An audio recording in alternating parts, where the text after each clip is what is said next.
Ipinagkaloob ng DepEd Region 2 ang 2025 STARS Award bilang bahagi ng kanilang programang pagkilala sa natatanging serbisyo at dedikasyon ng mga guro, non-teaching personnel, school heads at school division superintendents sa rehiyon.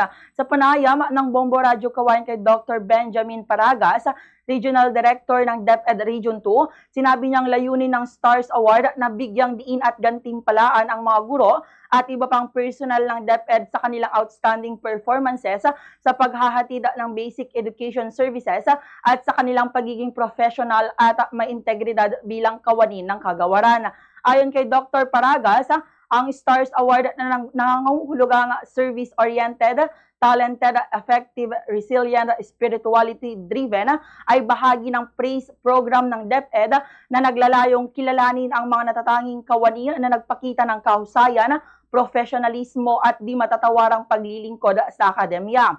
Layunin nitong kilalanin at gantimpalaan ang mga natatanging nagawa sa kalidad ng serbisyo at edukasyon, hikayatin ang mga guro at kawani na magpatuloy sa pagbuo ng makabago at epektibong pamamaraan sa pagtuturo at pamamahala at palakasin ang kanilang dedikasyon, profesionalismo at malasakit sa bayan at mga mag-aaral. Dagdag pa rito, ang pagkilala ay hindi lamang patungkol sa isang awards night.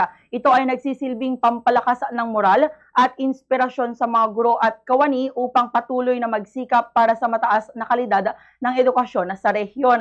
Ito rin ay paraan ng DepEd upang ipakita na ang husay at dedikasyon sa serbisyo publiko ay pinahahalagahan at kinikilala.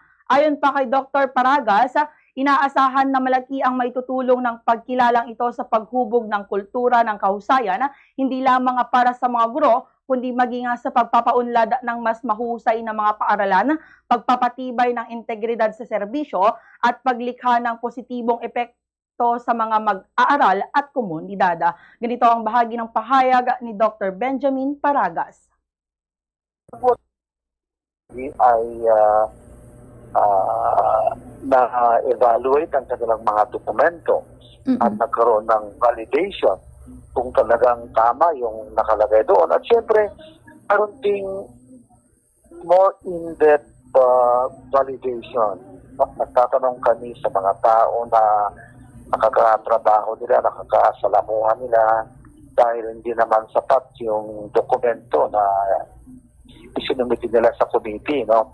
So, ang resulta ng evaluation ng committee ay hindi pa final dahil nagkakandak pa rin kami ng a more in-depth assessment and evaluation kung ano talaga ang tunay na pagkatao ng ating mga empleyado na sumali dito sa STARS Awards.